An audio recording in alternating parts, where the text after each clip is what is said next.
o apresentação ar-condicionado inicial aqui, sua. né? Ah, É uma satisfação participar. Eu sou, então, Guilherme, eu moro em Maceió atualmente, em Alagoas. Sou gaúcho, natural de Novo Hamburgo, mas me criei em Igrejinha, minha família mora em Igrejinha até hoje, perto de Gramado. E uhum, tenho 35 anos, recém completei 35 anos no dia 28 de outubro agora, terça-feira passada. uhum. Inclusive, a live era para ser na terça-feira passada, né? E eu falei, é o dia do meu É, aniversário, é feriado para mim, porque é o dia do servidor público. E eu sim, vou aproveitar, vou passear. Aí a gente transferiu para uhum, hoje. E é isso, sim. jogo poker há 15 anos. 15 anos, É, uau! dezembro, na verdade, assim, eu joguei um outro tipo de poker durante o ensino médio, então já tem mais tempo que eu aprendi assim o poker, né? Mas era o five card, aquele que tu joga com todas as cartas na mão, não é o Texas Hold'em, né? O Texas Hold'em eu aprendi em 2009, quando eu fiz um intercâmbio pro Texas, que eu morei lá, e aí eu aprendi lá o jogo, e quando eu voltei pro Brasil, eu comecei a jogar online em 2010. Sim. Então já vamos começar com essa pergunta que geralmente é a curiosidade de todo mundo, né? Quando eu falo que eu estou trabalhando com jogadores de poker, todo mundo fala, nossa, mas como assim? Como que eles começam a jogar? Como que se vira um profissional do poker, né? Então, assim, eu acho que, assim, tudo bem que eu acredito que não foi há 15 anos atrás que você virou profissional, começou lá atrás, mas conta pra gente, assim, como que você chegou no poker, né? Como que você iniciou, né, nessa sua trajetória? Certo. Aí, o que que acontece? Quando eu voltei pro Brasil, eu estava na época da faculdade, e estava querendo me aprofundar, querer estudar, comecei a ler livros, é, tinha amigos que jogavam, né, grandes amigos, assim, um colega da faculdade, o Cook, e também um grande amigo meu, o Cássio Aguiar, que já jogava, e aí, conversando com eles, foi aflorando, assim, percebendo que era uma atividade que poderia ser muito rentável, né, e, e naquele ano lá, 2010, ainda era muito não era difundida assim questão de solvers, de softwares. Então, eu li um livro e troquei uma ideia com eles e já consegui ganhar alguns torneios assim, chegar em torneios, né? E por isso que Uhum, aflorou essa ideia assim de que poderia transformar isso em algo rentável. Só que ao mesmo uhum, tempo sempre teve essa questão de da variância, né? Que às vezes pode ganhar muito, mas ao mesmo tempo fica muito tempo sem ganhar e aí acaba tendo um prejuízo, né? E, e aí por isso que eu sempre tive uma outra atividade, assim, ao longo desses 15 anos aí, eu mantive uma atividade profissional, né? Eu sou atuário, sou formado em ciências atuariais e sempre trabalhei nessa área. 15 anos que eu trabalho na área previdenciária e conciliando, né? Tive alguns momentos que eu deixei o poker mais de lado e outros que eu foquei mais, assim, né? Que eu me dediquei mais, que eu entrei para time e aí requer uma dedicação muito maior. Mas foi assim que começou, né? Porque eu vi que poderia ser algo rentável e porque eu tinha amigos que jogavam e que se dedicavam também. Então, quando a gente tem pessoas próximas assim que ganham e tu vê que é algo possível, né, fica mais fácil. E até ao longo da caminhada, assim, ao longo desse tempo todo, alguns amigos também pararam, tipo, se afastaram, assim, acabavam não jogando mais tanto, só de vez em quando. Porque a gente começa a duvidar, assim, sabe? A gente começa, mas eu não sei se esse negócio é capaz de dar certo mesmo. E as pessoas uhum. desconfiam, as pessoas não conseguem enxergar, né, essa possibilidade. Tanto que tu falaste agora, mas tem pessoas que realmente vivem disso, do jogo. Eu fui no barbeiro e aí eu comentei com ele, que eu vou ter uma entrevista com uma psicóloga que é especializada para jogadores de pôquer, né? Que é o teu caso dele. Mas tem Uhum. psicóloga especializada para a mesma coisa, né? Assim como tem pessoas que não acreditam que tem jogadores que vivem disso, né? Tem o teu caso que é uma área de psicologia, claro, não só para jogador de pôquer, né? De esportes, assim, em geral, tanto que ele Sim, perguntou, tá, mas outros jogos também? Outros jogos acredito que também. Apesar de que o pôquer tem essa questão ali financeira muito forte, né? Então é meio que uma psicologia financeira e ao mesmo tempo do esporte, né? É uma sim. mistura aí. Eu percebo assim que muitas pessoas não entendem que o poker ele é um esporte de habilidade, né? Muita gente acha que é um jogo de azar. Ainda existe essa, essa ideia no pensamento coletivo, assim. Tanto que até esse final de semana eu estava também no churrasco com minhas amigas da psicologia e conversando sobre isso, várias delas falaram, nossa, mas como que é adicção? Nem as minhas próprias, assim, o pessoal que estava me acompanhando da psicologia sabia que o poker é um esporte da mente, é considerado, né, como o xadrez, e que é um jogo de habilidade, não de azar. Então eu vejo que isso também é algo que muitas pessoas não sabem, né, em relação ao poker e o quanto que o player, conforme ele vai estudando, ele vai se desenvolvendo e ele pode sim ir crescendo, né, se desenvolvendo como jogador. Eu acho que essa mentalidade que as pessoas não entendem Sim. que é possível, né? É porque o poker ele é o jogo de habilidade, só que a sorte ela influencia num curto prazo, né? Digamos assim. Uhum, Diferente do xadrez, porque o xadrez não tem isso, né? O xadrez, na verdade, assim, se tu for pensar friamente, pode ser que tenha alguma coisinha lá, um dia que o jogador lá não acordou muito bem, né? São fatores que acontecem, assim, variáveis. Só que no poker realmente tem esse fator sorte no curto prazo que a gente consegue extinguir ele com uma amostragem grande, né? Com a lei uhum, dos grandes números. Uma, sim, uma moeda que a gente joga duas vezes para cima, se a gente joga uma vez, ela tem 50% de chance da cara e 50% coroa. Só que se a gente joga duas, não quer dizer que vai dar uma vez cara e outra vez coroa. Pode ser que dê duas vezes cara, né? Só que se a gente joga 1 milhão de vezes para cima, vai ficar muito próximo de 50% cara e 50% coroa. E aí no poker tem hum, essa variância, que às vezes né, um jogador muito ruim, ele pode ganhar de um jogador muito bem preparado, muito mais preparado do que ele, porque tem esse fator sorte no curto prazo. E às vezes a gente está tanto tempo assim, né, naquelas traves, naquela variância que eu vou te dizer, até nós mesmo que já jogamos há muito tempo, a gente começa a duvidar disso. Ah, isso aí não é uhum, um jogo de habilidade, isso aí é pura sorte. Mas não tem como, já está comprovado, né, que é um jogo de habilidade. Não tem como pegar um gráfico de um jogador que ele é totalmente lucrativo lá numa amostragem gigante de torneios. Não existe, seria completamente inviável, impossível ter resultados como este num jogo que fosse de sorte e não de habilidade. uhum, Então sim, é comprovado já, isso aí é martelo uhum. batido, né? Que é um jogo de habilidade. Tanto que, assim, é uma dinâmica, né? Não é uma dinâmica muito lógica e até difícil das pessoas entenderem, assim, essa questão da variância, né? Até para quem está nos assistindo aqui, não é do mundo do poker, né? São momentos, por exemplo, que muitas vezes os jogadores têm fases onde eles não estão ganhando, vamos dizer assim, e tem fases que eles acabam, vamos dizer, ganhando. Eu vou explicar da minha forma aqui, depois você me corrige aí, Guilherme, qualquer Uhum. coisa.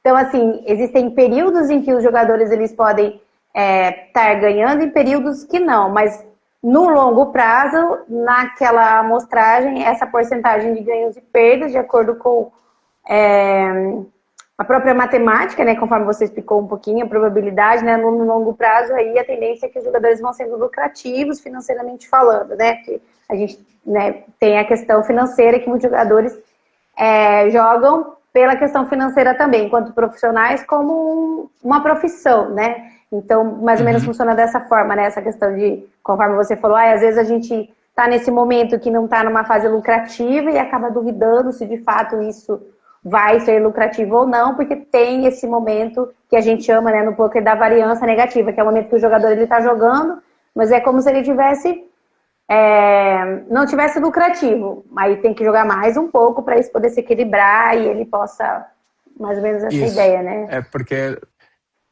As pessoas têm uma visão assim, porque é jogo, né? E aí as pessoas acham que um jogo, é vício, ele vai perder, vai querer colocar mais para tentar recuperar. É que não é bem assim, né? Na verdade, não é esse tipo de variância ou esse tipo de pensamento.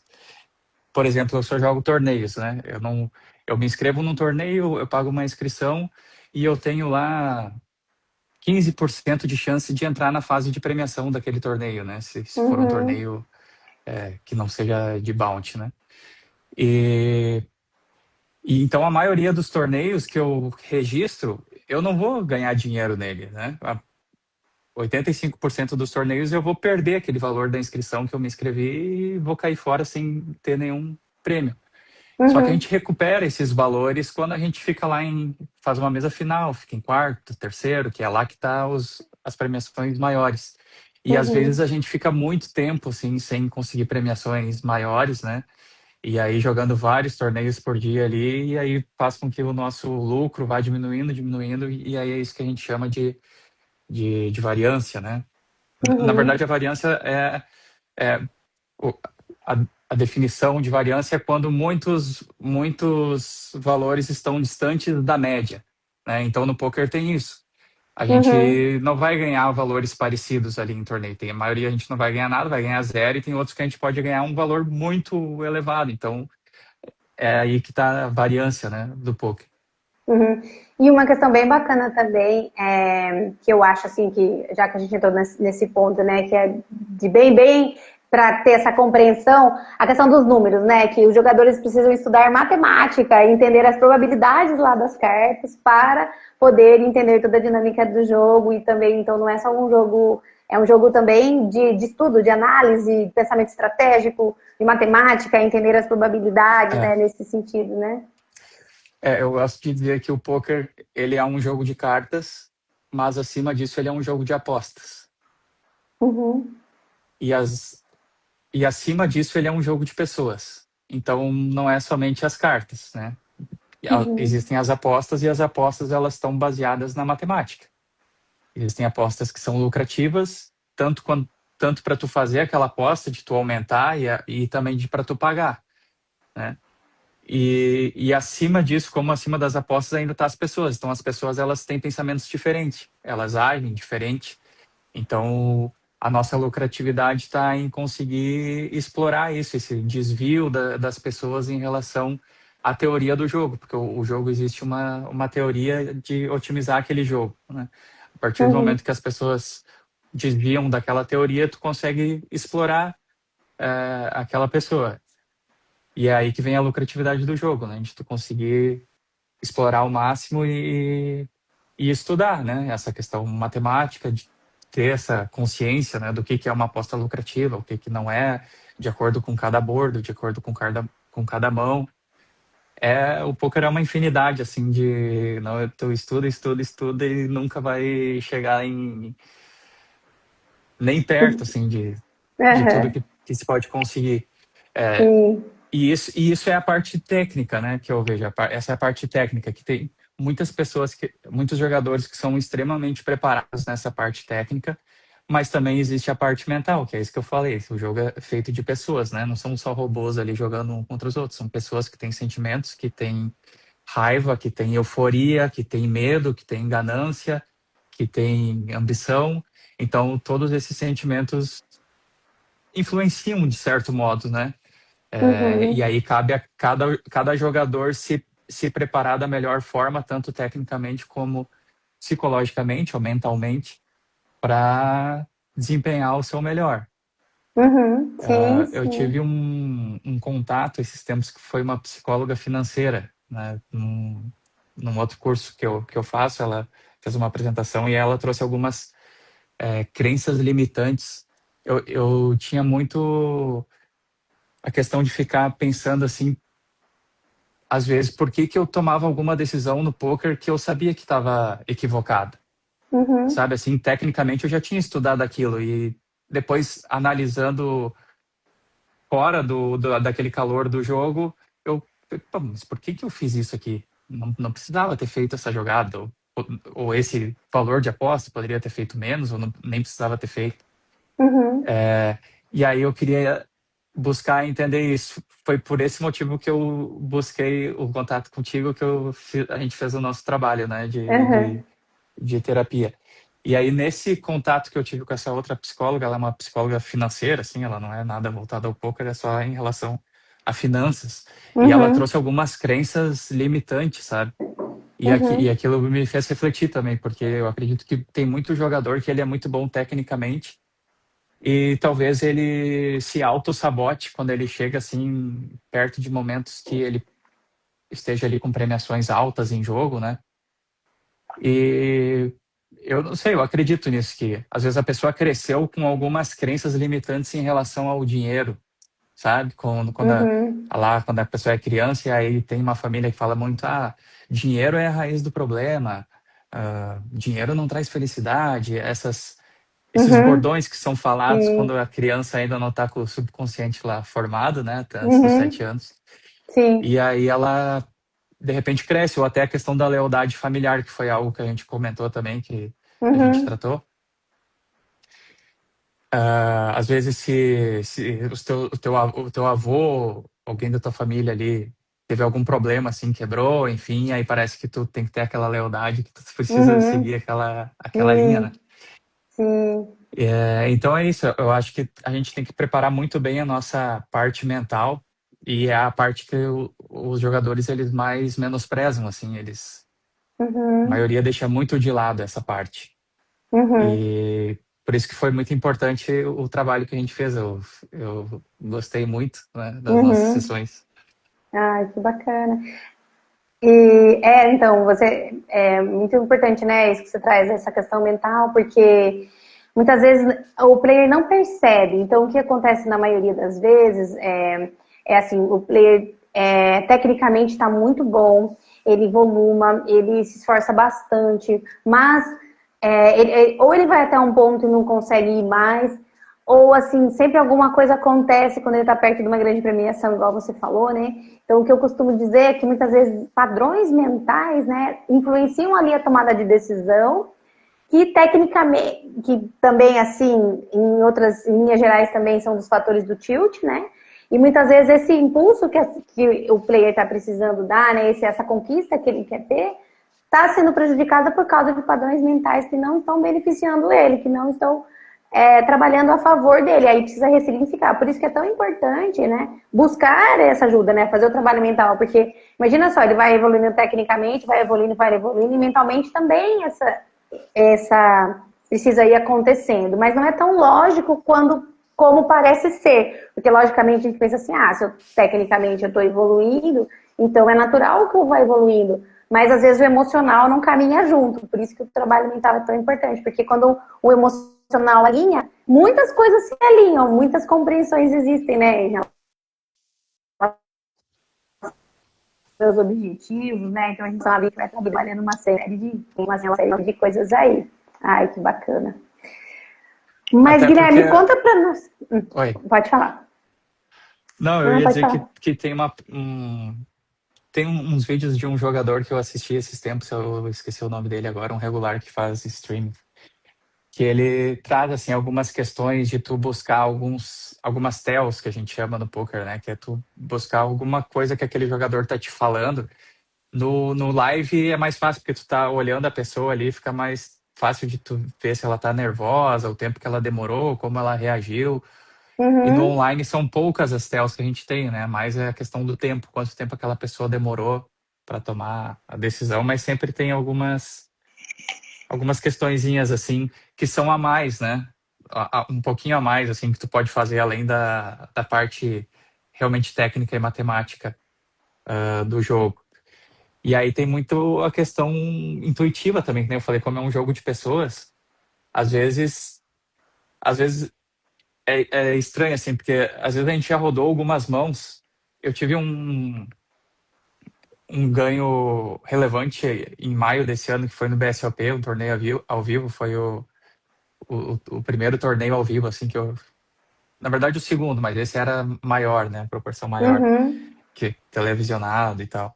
E aí, na retinha final ali, tiveram mãos que eu sei que eu deveria ter ido ao win, que eu deveria ter atolado, porque eu já rodei mãos eh, muito semelhantes, né? Então, só que eu não fui. Eu pensei, quer saber? Eu vou dar uma segurada aqui. Eu quero chegar nessa mesa final, né? Eu demorei um tempão para dar aquele fold e, e no fim foi bom, sabe? O resultado foi bom porque eu teria caído realmente naquela mão, apesar de que eu estava na frente. Só que foi pro showdown e acabou que tinha mais um jogador para falar que tinha rei e o cara que foi ao in chovou tinha 8-8, eu tinha par de 10. E aí eu Uhum. larguei, e aí acabou que o par de rei ainda perdeu, porque o par de 8 fez uma quadra, né? E, e aí, assim, por isso que eu digo que não é só um jogo matemático, não é só a parte técnica, eu acho que tem outros fatores, assim. É claro que no online eu nunca foldaria aquela mão, porque eu tô toda hora, né? Eu Uhum. tô em vários torneios ali, então. Só que às vezes eu fico até meio assim, pô, mas será que não dá pra foldar algumas mãos aqui pra tentar permanecer vivo, né, no torneio?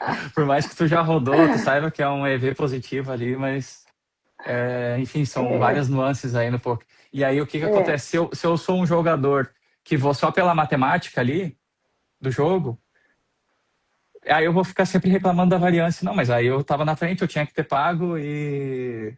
Né? Só que aí depois, se eu não pago e caio também tem essa questão. Não, deveria ter ido naquela mão que eu não fui, e aí depois não tive mais oportunidade, sabe? São vários, são vários Muito pensamentos assim contraditórios que a gente então, fazem parte da vida de um jogador de poker. jogador, sim. Bom, mas assim, e quais foram os maiores desafios, Guilherme, que você enfrentou ao longo da sua carreira no poker? Então, assim, que você está jogando profissionalmente, assim, regularmente, porque você tem, mesmo você tendo outro trabalho hoje, você tem, assim, muitas horas de poker por semana, né? Então, assim, desde quando você começou a jogar como profissional mesmo, quais foram os maiores desafios que você acredita que enfrentou, assim, durante esse tempo, né? O que foi difícil para você? Como você lidou com isso? Hum, Eu acredito que o maior desafio para mim é fazer a gestão da minha rotina, né? Porque fica algo muito complicado de conciliar Uhum, os dois trabalhos. uhum, O poker, ele realmente, quando a gente ganha, os sites de poker vão lá e postam, né? O valor, lá, todo mundo olha e as pessoas não têm a real noção do que a pessoa enfrentou para chegar lá, né? Elas acham que a pessoa ganhou um dinheiro fácil uhum, num jogo, assim, como se tivesse ido na loteria e apostado lá e ganhado. uhum, Mas o desafio é muito grande. São anos, assim, estudando, se irritando, se estressando. uhum, Porque, que nem eu falei, na maioria dos torneios eu não vou ganhar nada, né? E a maioria dos torneios eu vou cair tomando bad ali, com mãos que eu tava na frente e acertou, ou eram. A vida uhum, de jogador de poker é isso, é enfrentar isso. Eu não grindo todos os dias, né? Eu grindo de 4 a 5 vezes na semana, a não ser em séries ali que eu posso grindar, chega a grindar 6. Mas a vida do jogador de pôquer é essa: estudar, jogar e agora tem os treinos também, né? Que a gente consegue fazer, que é treinar ali. E o maior desafio é esse, assim, é adaptar a rotina com o estudo, o jogo e se manter confiante. Eu acho que isso é muito difícil. Inclusive, foi um vídeo que tu fizeste, né, antes da série, que eu inclusive compartilhei com meus colegas do time lá, o pessoal gostou bastante. Como se uhum, manter confiante. Porque que nem eu uhum, falei antes ali, é um jogo de habilidade, está comprovado, mas até mesmo nós jogadores já passamos por momentos que a gente desconfiou disso, né? uhum, Porque às vezes é muito tempo assim que tu tá na variância ali, que tu tá perdendo, e aí tu passa a desconfiar de ti, tu passa a uhum, desconfiar da estratégia que tu tá utilizando, tu passa a desconfiar dos próprios sites, isso aí é roubado, esse site aí né? Tu começa a desconfiar porque é complicado, assim, uhum. não é fácil. Sim. É muito estressante, assim. Eu já fui de tiltar bastante, assim, é algo que eu já trabalhei, já melhorei, mas ainda, claro, me irrito, né? com as coisas, assim. A minha namorada costuma falar que sitezinho nojento, que é uma das coisas que eu mais falo quando eu perco ali uma mão, né? Sim. Eu vejo assim, né, os Mas é principais isso. pontos, essa questão da confiança, né, se manter confiante ali, lidar com a frustração, né, eu vejo assim no decorrer do tempo, quanto que vocês precisam, né, quanto que isso vai sendo fortalecido em vocês, e também ter o pensamento de longo prazo. Eu vejo que todas essas coisas são coisas que vão se lapidando, né, conforme vocês vão trabalhando e conforme mais essas coisas vão se ajustando, mais vocês conseguem ter ali a consistência. Eu vejo que, né, a grande dificuldade aqui é essa questão da consistência. Deixa eu só ver aqui, teve aqui o Zac falou aqui. Poderíamos atribuir a relevância do poker não só necessariamente conhecimentos de mesa, mas fatores como dominar o equilíbrio emocional, sobretudo no contexto de perder, exatamente, né, Isaac? E não se desestabilizar. Isso. Será que ele fez uma pergunta ou ele está afirmando? Pergunta para ambos. Eu acho que é um comentário, é isso mesmo. É Comentário. isso mesmo. O Eros está perguntando aqui, se der conta, qual foi o spot que tu foldou na retinha do BSAP? Não, foi essa, mano, era um par de 10 que um senhor chovou, né? Ele tinha já tinha visto essa jogada mais vezes dele, assim, dele ir ao in. E foram duas vezes, inclusive, eu foldei um as e dama uma hora e foldei esse par de 10 porque ainda tinham dois para falar. E aí um deles tinha rei, e daí pagou, e daí foi o seu Stephen lá, Mauro Stephen, ele chegou como chip leader na mesa final. Muito por essa mão aí que ele dobrou também. Dobrou não, eliminou o cara. E eu tinha 10-10. E aí acabou que o rei perdeu, o rapaz foi eliminado. Bateu um 8 no turn e um 8 no river. Ele fez uma quadra. E no as e dama que eu foldei, eu não teve showdown. Não sei o que ele tinha e nem o que queria bater, mas seria uma mão que eu poderia ter atolado também. Eram stacks curtos, assim, tava todo mundo meio curto ali de tipo, 15 blinds. Não lembro exatamente os stacks agora, mas foi mais ou menos isso. Nossa, é impressionante como vocês lembram exatamente todas as cartas que saíram ali, né? E lembra tudo isso. Nossa, é Não, incrível isso. então eu sou muito assim, eu fico remoendo durante muito tempo mãos que eu perdi, sabe? As mãos que eu ganhei eu esqueço, eu não lembro. Uhum. Mas principalmente mãos que eu perdi, assim, eu fico muito tempo.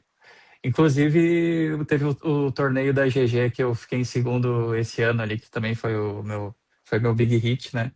Ah, várias mãos assim que isso aqui eu devia ter feito isso, né? Eu perdi, aconteceu isso, aquilo, e as mãos que eu ganho a gente acaba esquecendo. E teve as mãos da mesa final também do BSOP lá, que eu queria ter feito algumas jogadas que eu não fiz, mas tudo certo. Uhum. Esses foram, Sim. foram desafios bons também desse ano, que esse ano eu tive dois resultados bem relevantes, né? Que foi esse terceiro lugar do BSOP lá, Gramado, que a gente teve um acordo ainda no Three-Handed, e um segundo lugar no GG Masters 150. Uhum. Sim. E assim, qual o torneio para você, assim, pensando na sua carreira, né? Que torneio para você foi o mais emocionante, assim, que você fala, nossa, não sei se é esse já que está contando, mas assim, olhando assim para sua trajetória, né? Que eu sei que muitas vezes teve aquele torneio que foi assim o mais Aham. emocionante assim para As- você. o mais emocionante foi esse do BSOP por ser televisionado, né? Aí minha família estava Hum, toda assistindo ali ao vivo. E o da GG eles assistiram também, mas é diferente, né? Eles abrem a tela lá online. Teve transmissão, tem transmissão também, mas é bem diferente, né? Tá a mesa lá com as pessoas jogando de fato. Então acho que uhum, foi esse mesmo do BSOP. Teve um, teve um na pandemia também que foi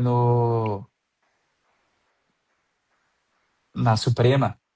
que eu- Era um torneio de 2 milhões garantido, que eu fiquei em uhum, primeiro também em 2020, eu acho, por aí. É.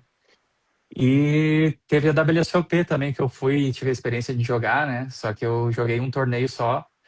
Na época eu jogava por conta, foi em 2015. E aí os torneios lá, todos bem mais caros, né? Do que eu era habituado a jogar. Eu jogava online ali, torneios de 27, US$ 33, 55, até 109 ou 215. Na época o San Emilion era 215. E aí lá na WSOP era torneio de US$ 1.000, né? Era tudo muito acima para mim. Eu só pude jogar um e foi um sonho que eu sempre assisti a WSOP e queria jogar, mas foi bem ruim, assim. Eu tomei duas bets seguidas, assim, que foram. Essas eu lembro exatamente como que foram, porque As eu tava cartas naquela todas. aquela expectativa, né? Eu vou jogar a WSOP. Aí fui lá, me inscrevi, joguei, aí o torneio era US$ 1.000, começava com 5.000 de stack, daí eu consegui crescer, assim, no início, vendo muita bizarrice, assim. Mas você estava E presencial, você estava lá, presencial, presencial lá lá em em Las Vegas, Vegas. tava. Ah, Isso, tá. 2015. Uhum, 2015. E aí eu já tava, tipo, com umas 30.000 fichas, assim. O torneio já tava evoluindo ali, já tinha passado vários níveis de blinds. E aí teve um 3-3 que eu fletei, assim, de late position, né? E o cara abriu EP. Ah, o cara abriu EP e daí teve um call de MP e eu fletei de late position. Isso. O cara que abriu de EP era um asiático, assim, bem agressivo.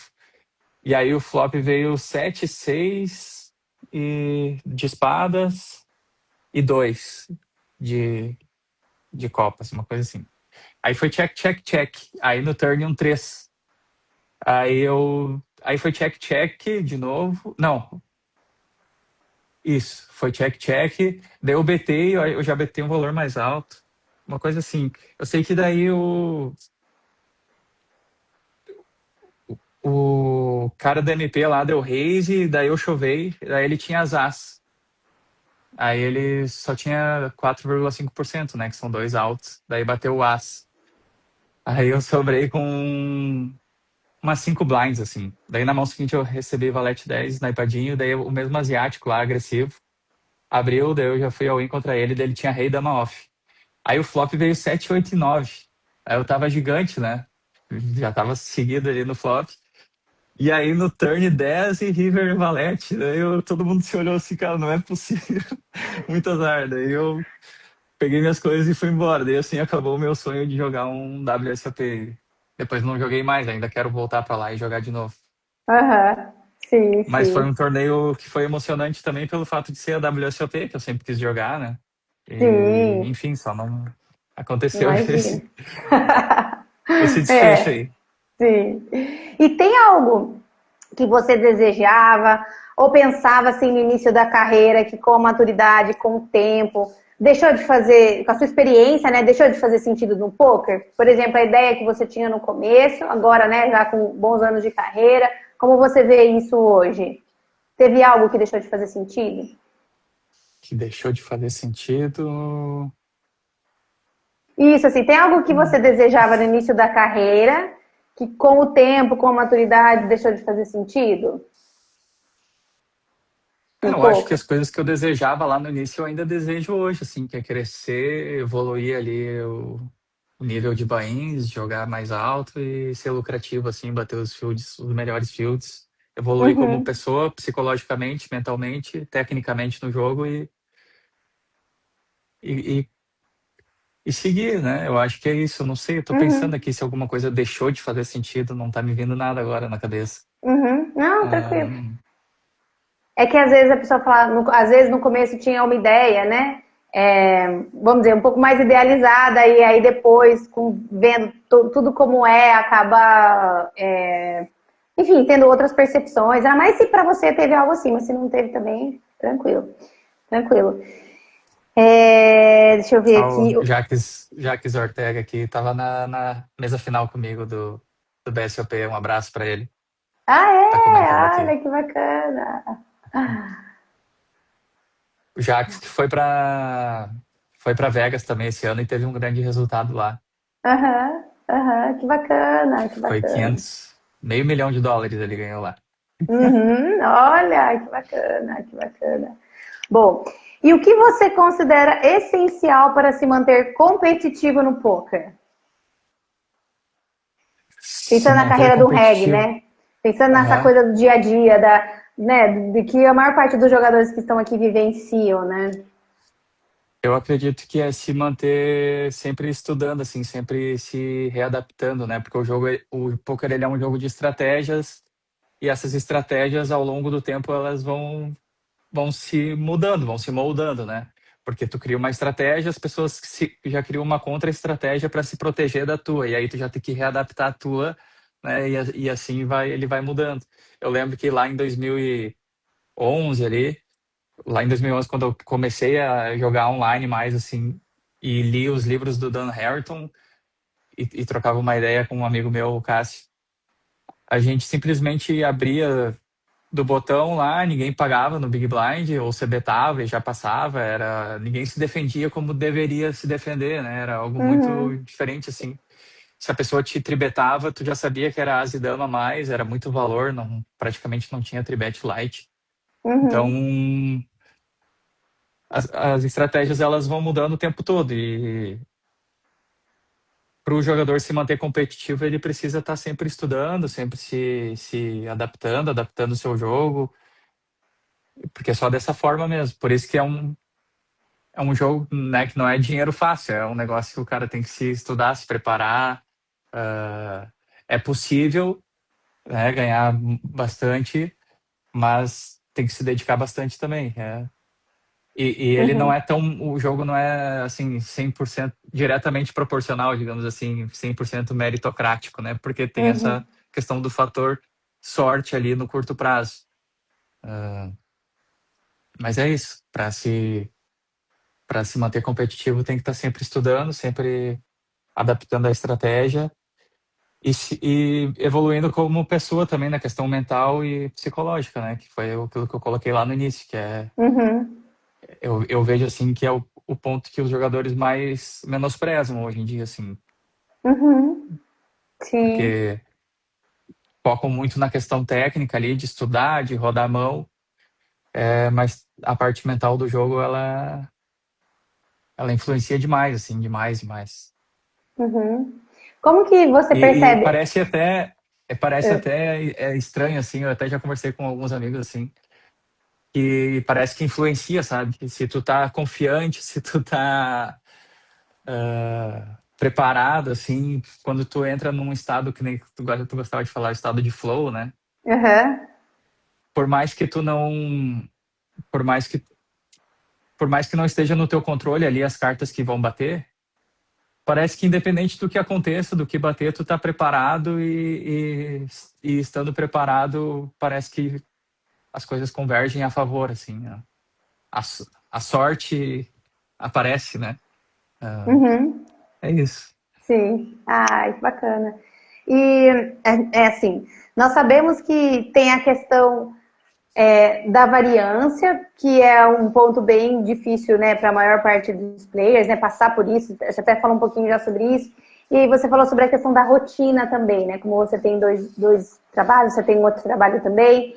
E como que você tem lidado com isso? Vamos dizer assim, né? O que você tem feito para vencer esses desafios? Conseguir aí ter uma rotina ou não? Como que tem sido para você, assim, poder minimamente, né, vencer aí, vamos dizer, os desafios e seguir jogando, né? Vamos dizer assim, não sucumbir, vamos dizer assim, né, à pressão e tudo mais. O que você tem feito aí de estratégias para... Imagina que essa é a maior dificuldade, né, da maior parte dos players, a questão da downswing e a questão da rotina também. Então, como que é isso para Sim. você?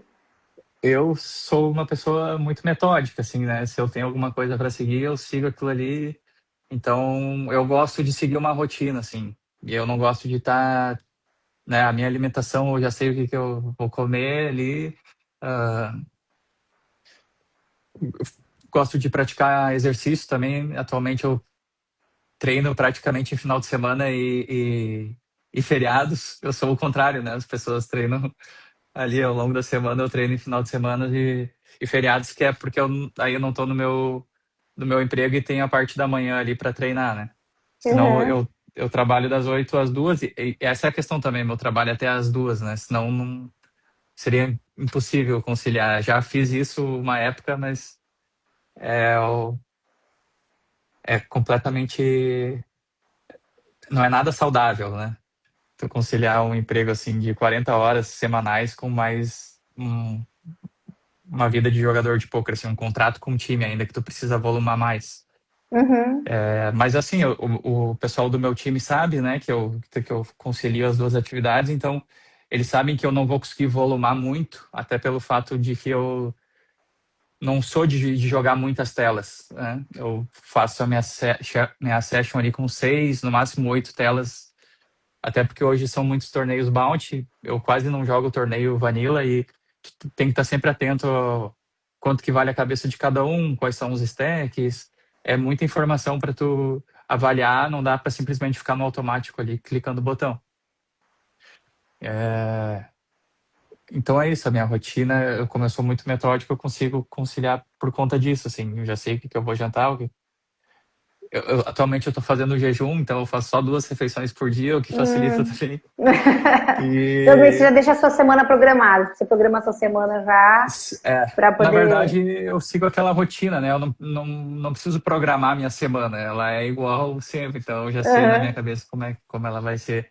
Até por isso é muito difícil eu incluir alguma coisa, assim, às vezes tem algum evento que eu não estou esperando, daí, né? Até a Uhum. própria a nossa entrevista hoje, né? Na terça-feira tá ok. Então eu vou deixar esse dia, eu não vou jogar, vou Sim. alterar o dia.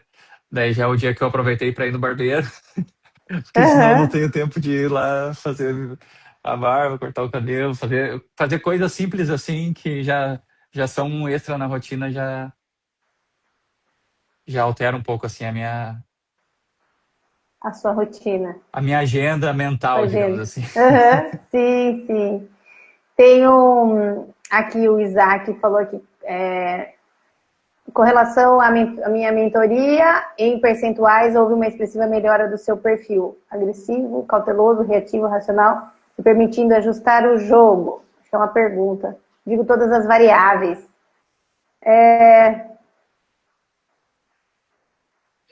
Então, é, o trabalho que a gente fez, que eu fiz com a Bárbara, ela mesmo gosta de colocar dessa forma que ela faz a primeira parte para organizar a casa, né? E foi isso que a gente fez.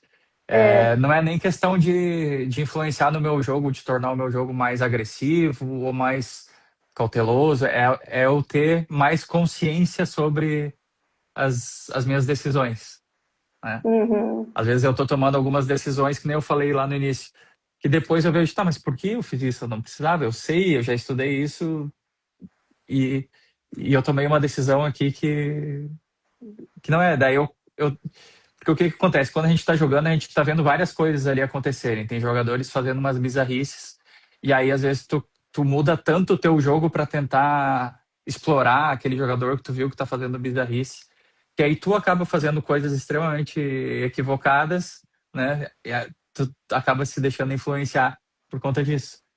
uhum, E essa é que é a questão que eu falo do mental, de tu tá com o mental preparado, de tu não se deixar influenciar por coisas que não deveriam te influenciar, né? Por mais que tá, uhum, tudo bem, tu vai querer explorar ele da melhor forma possível, mas também não deixando isso te transformar num outro lunático, né? Assim, de jogar igual um lunático contra outro uhum, lunático. sim, Então é isso, é de ter essa consciência, assim, de tu tá no controle da situação, né? De tu não tá ali no automático fazendo as sim. coisas.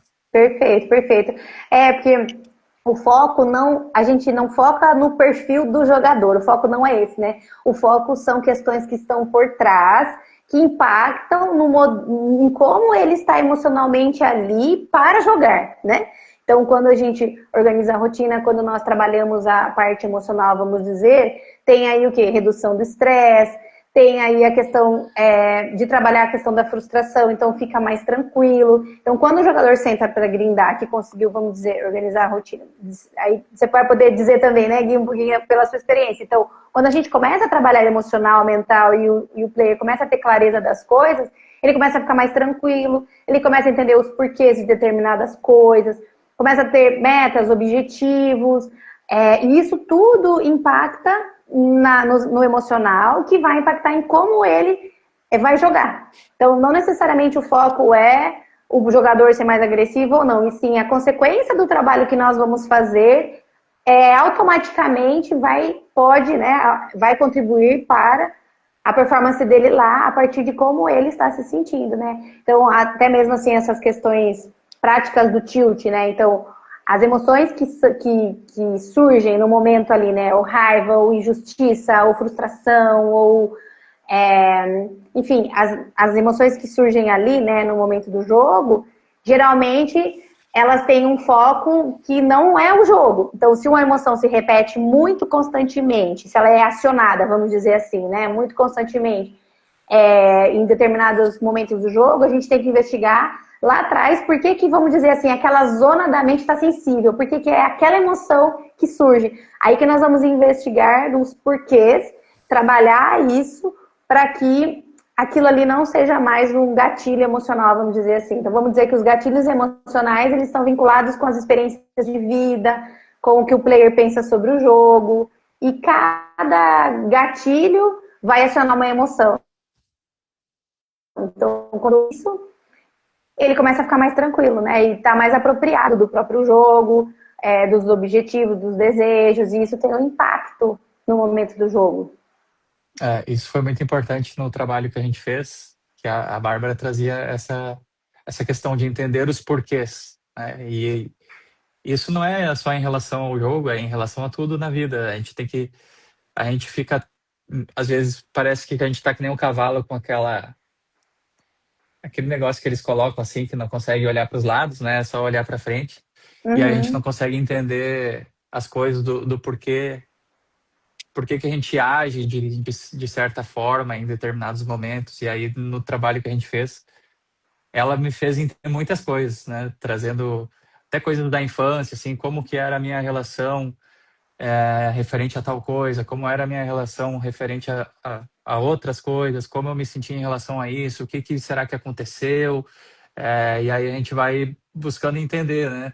Por isso que eu falei lá no uhum, início também, que eu digo que eu gosto de dizer que o poker é um jogo de cartas, mas é um jogo de apostas e acima disso é um jogo de pessoas. E as pessoas, elas agem diferente, né? Em determinadas uhum, situações.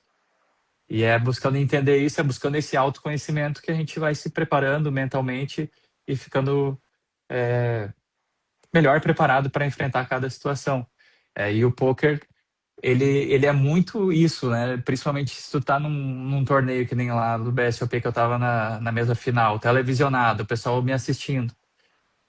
Então é aquela emoção, é aquela adrenalina que tu tem que saber lidar, né, com isso. É uma pressão que tu tá sentindo ali que tu tenta não demonstrar, enfim, em cada situação. Claro que uhum, conforme o jogador vai angariando experiência, ele vai passando por isso mais e mais vezes, ele, né, cada vez aquilo vai se tornando mais banal, mais tranquilo, né, para ele. uhum. Sim, Aqui sim. o Show. Isaías também pediu quais seriam as três principais pilares iniciais para quem gostaria de começar, né? Eu diria que fazer o cadastro ali nos sites de poker, tentar entender como é que funcionam as plataformas, buscar jogar os torneios gratuitos que tem, né? Free roll que chama, que até tem pagamentos em dinheiro para torneios que tu não paga nada para se inscrever. Para entender a dinâmica do jogo, como funciona, e aí depois tu começa a evoluir a parte técnica e melhorar o teu jogo de forma técnica, entender quais mãos que tu tem que jogar em cada posição. E aí tem muito material na internet, no YouTube. Quando eu comecei não tinha, era muito difícil. Tinha nos livros ali que eu estava lendo, mas enfim, hoje tem muita informação, tem muito acesso, os, os solvers que a gente chama, né? Porque o que acontece? O jogo ele tem uma teoria. Então o solver ele vai te mostrar lá, tu pode entrar lá, GTO Wizard, por exemplo, que é um software muito utilizado hoje para estudo, para revisão. E ali ele vai te mostrar qual é a teoria do jogo, com quais mãos tu tem que jogar em cada posição, quais tu tem que pagar, e aí é entendendo isso que tu vai melhorando e vai se aprimorando no jogo. Eu diria que seria isso para começar, assim, né? Quem é do zero, não sabe nem como funciona o jogo, seria isso, Uhum. entender o jogo, começar a jogar e começar a evoluir estudando. Sim, sim. Um abraço É, pro Vinícius aí que entrou. Uhum. deixa eu Um ver. seguidor meu, eu não conheço ele pessoalmente, mas ele já me segue há muitos anos, assim, desde acho que 2015 lá ele já acompanha assim que eu ia postando alguns ganhos e tal, e ele joga também. Ai, que bacana. Falando dessa parte mental, para quem está começando, olha, eu acho que os três principais pontos é saber que é algo de longo prazo, né? Então, entender a questão de que vão haver perdas, frustração, então a pessoa tem que estar com gás de querer aprender. Eu vejo que os 3 pontos principais, né? Com gás de querer aprender, saber que vão ter, né, muitas frustrações aí nesse caminho. Então, a questão da resiliência, paciência e vontade, né? Tanto que essa semana não, acho que esse mês eu vi o Akari postando, né? O Akari que já está no mercado há muito tempo, né, tal, dizendo que na trajetória de vida dele, muitas vezes ele passava 16 horas jogando e tudo mais. Ele é lá no início, né, do poker enfim, né, mostrando aí que, lógico, né, entendendo hoje sobre essas questões de saúde mental e tudo mais, mas querendo dizer que um fator importante para quem quer seguir essa carreira é saber que vai ter que estudar, né? Vai ter que estudar, vai ter que se preparar. Eu acho que isso aqui vocês fazem bastante, né? Quem tá aqui. Vai ter que se dedicar bastante, não é só entrar achando que é uma maneira de ganhar dinheiro fácil. Mas Isso, é acho que isso é possível, bem é bem possível. Agora requer muita dedicação e estudo, né? É tudo. isso. Minha namorada E entrou aqui e comentou também. Mandar um coraçãozinho pra ela. deixa eu ver aqui. Ai, que bacana. Bem-vinda! O Miranda falou aqui, psicanálise? Não, Miranda, não é psicanálise. Tem uma linha da TCC que são análise dos esquemas, né? Que é a terapia dos esquemas. Você pode até pesquisar isso se você quiser. Então, não é uma psicanálise porque a proposta da psicanálise é um processo de longo prazo, né? E assim, o que eu fiz com o Gui foi um processo de 10 sessões. Então, nós ficamos aí, acho que deu total uns 4 meses, entre 15 dias e semanal e tal. Então, não é. Não sei se cortou, se vocês estão me ouvindo, parou um pouquinho. Então, não é Tô ouvindo. psicanálise. Sim, nós vamos investigar a origem dos padrões mentais. Mas a proposta não é a proposta psicanalítica como psicanálise tradicional, mas tem na TCC também, na abordagem dos esquemas, a gente buscar compreender a origem desses padrões mentais, tá? Só trazendo um esclarecimento aqui. A proposta da É, psicanálise é uma abordagem mais longa, né? Mais tempo, e aqui é um espaço menor de trabalho, menos tempo. eu tive a experiência de fazer terapia também com uma psicanalista, né? Que é uma psicóloga que era voltada mais para psicanálise. Mas para mim não fez, para mim fez muito mais sentido o trabalho que a gente fez. Foi outra coisa, assim. Foi ótimo. Uhum. Para mim foi perfeito, assim, o trabalho que a gente fez. Como tem que ser essa abordagem mesmo, da maneira que tu fizeste ali, buscando entender os porquês, né? Então super indico o trabalho da Marta.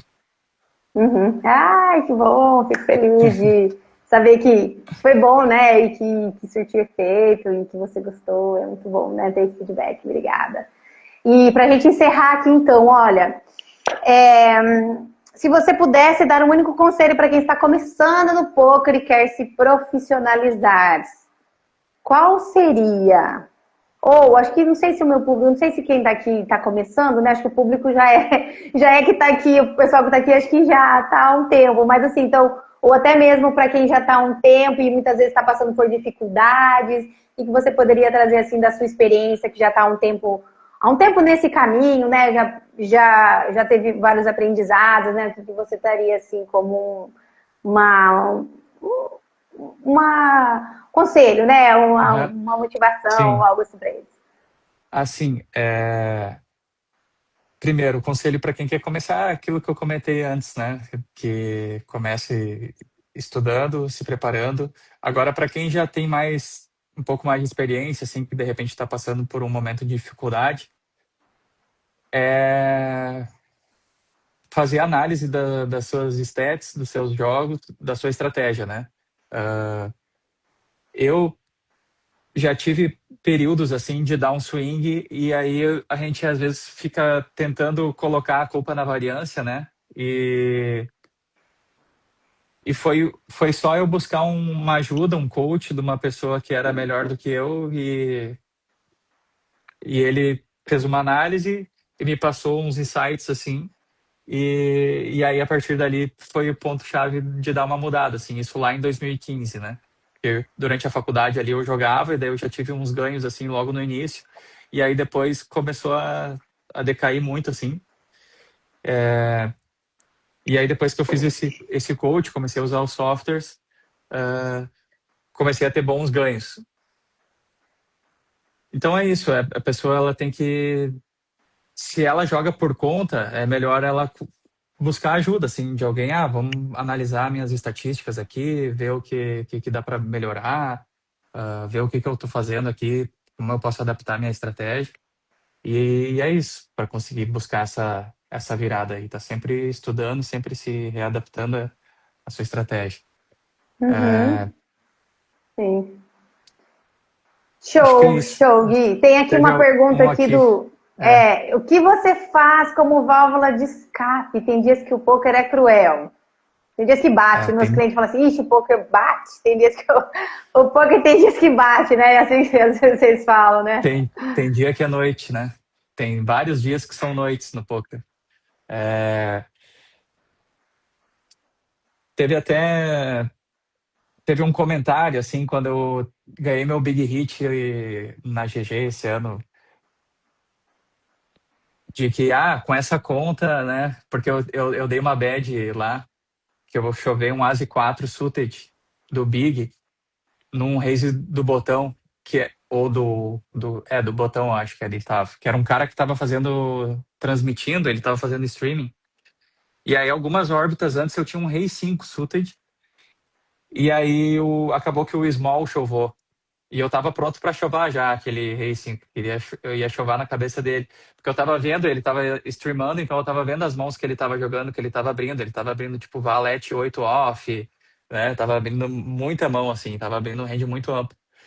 E aí eu peguei um Asi 4 suited, que era uma mão super standard de eu restilar ali, né? Mesmo se eu não tivesse vendo como ele estava jogando, seria completamente standard eu restilar aquela mão. E aí eu fui de all-in e ele tinha rei-rei, ele deu insta-call assim, daí eu, cara, não é possível, o cara acordou com esse rei-rei. Só que aí no flop já bateu o as, daí já deu aquela tranquilizada assim, né? E aí aqueles comentários assim das pessoas, também com essa, se eu tivesse essa conta, é muita sorte. Só que, tipo, são anos que eu tô chegando em retinha ali, e daí sou eu que tô perdendo com o Rei Rei, sabe? Que é eu que tô apanhando. E daí naquela. Mas, enfim, foi um negócio que depois eu refleti, tá, normal, eu também poderia falar isso, é um negócio que a gente fala toda hora, né? Mas é que quem não tá na pele da pessoa, vivendo tudo que ela viveu, várias. Até quando a gente estava fazendo nossa terapia, eu ainda não tinha ganho esse big hit. Eu até comentei que foram várias e várias vezes que eu cheguei assim em retinha de torneio grande. Isso Uhum. lá em 2015, em 2016, teve um torneio do PokerStars que era o torneio de número 1 bilhão, que pagava muito, assim. E naquela época, se eu tivesse ganho US$ 300 mil naquela época, com certeza eu teria mudado completamente, né, a minha carreira no poker, né? Eu teria buscado mais, né? É, teria crescido com certeza mais. Isso muda a vida de uma pessoa. E às vezes tem muitos jogadores que desistem ao longo do caminho por conta disso, porque eles não conseguiram ganhos muito relevantes, assim, mesmo tentando, e ficaram batendo na trave. Enfim, eu não sei por que eu estava falando isso. Enfim, aqui ele perguntou aqui qual é uma válvula de escape. Da válvula Aí de você escape. engatou nessa outra coisa que você quis contar, que você lembrou tal. Válvula de escape Mas assim, no dias que tem dias do poker é cruel.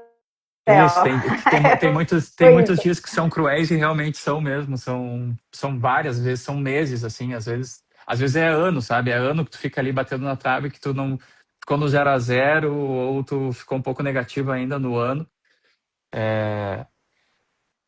Mas assim, as válvulas de escape que eu tenho não são muitas, não. Eu até já pensei nisso. Várias vezes eu já refleti que eu deveria ter algum refúgio, assim, mas é o tempo que eu tenho, assim, com a minha namorada, de sair, de passear, de pegar uma praia, ou mesmo de treinar, né, de descarregar na academia, assim, fazer um exercício. Mas eu gostaria de ter mais tempo para ter um outro hobby, né, que eu pudesse ser minha válvula de escape, assim, algum Uhum. esporte, alguma coisa assim. Mas realmente com a minha rotina hoje eu não consigo incluir nada. Uhum. Sim. Isso é algo que geralmente eu sempre trabalho aqui com os players é em colocar na rotina um tempo, que é o tempo do lazer, que é o tempo do descanso, que é o tempo do hobby, porque o lazer, o descanso é tão importante quanto pisar no acelerador, porque ninguém consegue, mentalmente falando, estar só no movimento, né, de estar pisando no acelerador. Então você tem ali os seus dias off, os seus dias que você descansa, que você faz as É. coisas, né? Isso é outra coisa que eu já refleti também, que o meu desempenho ele melhorou consideravelmente, assim, quando eu comecei a deixar mais dias. Inclusive, esse BSOP que eu fui, eu tinha uma grade para jogar, né? Só que aí eu viajei um dia antes e aí eu já cheguei cansado. Eu quero saber, esse torneio aí, esse startup, eu vou pular, não vou nem jogar cansado. Vou descansar para amanhã pro main Uhum, event, que eu joguei na uhum, sexta. Daí eu sim. passei e daí eu tinha um torneio também para jogar no sábado. Deu, quer saber, vou descansar, vou me preparar de ficar de boa e amanhã eu jogo o dia 2. Daí eu joguei o dia 2, daí eu passei, daí eu joguei o dia Uhum. 3 e cheguei na mesa final. Então, sabe, não dá para querer ficar noiado ali jogando todos os dias, todas as horas. Precisa ter esse momento, né?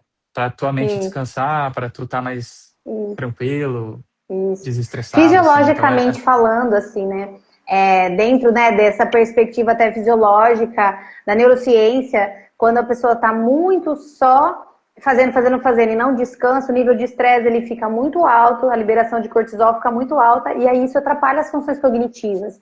Então, assim, quando os players chegam e eu vou trabalhar com eles, uma das coisas é esse alinhamento de rotina, porque, igual você falou, é melhor menos dias com mais qualidade do que mais dias com uma qualidade mais baixa. Então, tudo precisa encaixar para cada player o que vai funcionar. Então, tem player que pode jogar mais dias, tem gente que pode jogar menos dias, mas o importante é saber esse equilíbrio, esse tempo de descanso, porque a mente ela precisa de descanso, porque, eu porque são vejo nas muitas horas de séries, concentração, são muitas horas de nas, concentração, né? nas séries o pessoal peca muito nisso, assim. Inclusive eu, né? Eu peco muito nisso, Uhum. que daí eu quero jogar 6 dias da semana e daí eu ainda trabalho ali das 8 às 2, né? Aí fica insano, assim, fica insano mesmo. Então, É, realmente não dá. Tu tem que dar esse descanso para tua mente, né? sim. E aí eu preciso realmente de uma atividade para ser, assim, um descanso. Até a minha namorada, ela dava risada, porque às vezes, no nosso momento de descanso, daí eu tava lá assistindo, sei lá, teoria de Nicolau Maquiavel, uns negócios assim, sabe? Que, pô, tu não quer ficar com algum negócio que a tua mente fique tranquila, que tu não precise, né, estudar ou aprender alguma outra coisa. Mas Sim, eu sim, queria ter sim. alguma atividade realmente que eu conseguisse ficar. E o que. Uma coisa que eu fazia, que eu inclusive escutei o Felipe Carboneira comentando na outra entrevista que tu fizeste com ele, né? Que Uhum. ele fazia o método De Rose e que o que ajudava ele era a meditação. E realmente eu fiz também o método De Rose quando eu morei em Brasília, um tempo. E isso realmente ajuda muito, essa meditação, que é justamente tu conseguir acalmar um pouco a tua mente, né? Tu tentar conseguir ficar sem pensar em nada por algum momento, assim, para tu conseguir descansar a Isso. mente. Perfeito, perfeito. Isso foi algo que eu falei essa semana aqui no Story. Eu não sei se alguém me acompanhou aqui, se alguém que está aqui me acompanhou viu que essa questão, né, hoje de nós estarmos sendo muito estimulados, né, com telas e tudo mais, quando a nossa mente está uma bagunça, quando tem muitos pensamentos, também os pensamentos que são os gatilhos emocionais. Então, a nossa emocional ele também ele fica mexido. Então, por isso que é tão importante fazer exercício de foco, concentração, trabalhar a atenção concentrada, porque quando a gente está com a atenção dividida, então eu estou jogando poker, estou assistindo coisa, estou ouvindo música, estou não sei o quê. Então quem faz terapia comigo sabe que faz o processo comigo, sabe que a gente vai trabalhando para treinar a atenção concentrada para que cada vez mais a fazer também conseguir fazer esse mental ficar mais tranquilo, né? E que possa chegar no estado de flow, né? Mas enfim, vamos lá. Sim, a gente já passou aqui 10 minutinhos, mas só para a gente encerrar. Como você enxerga seu futuro no poker e quais são seus próximos objetivos na carreira? Você pensa assim, a longo prazo? Você pensa em continuar jogando? Não? Como é isso para você? Penso, penso em continuar jogando, penso em crescer no poker, né? Hoje eu jogo pro Forbet, pretendo continuar jogando pro Forbet e ir escalando os buy-ins, né? jogando limites maiores. E pretendo também conseguir me dedicar mais para jogar os circuitos live, né? Porque por conta dessa conciliação do trabalho ainda eu não tenho como sair para ir jogar os torneios live, que são vários dias ali durante a semana, né? Que teria que tirar férias, enfim, eu não teria como. Então ainda quero ter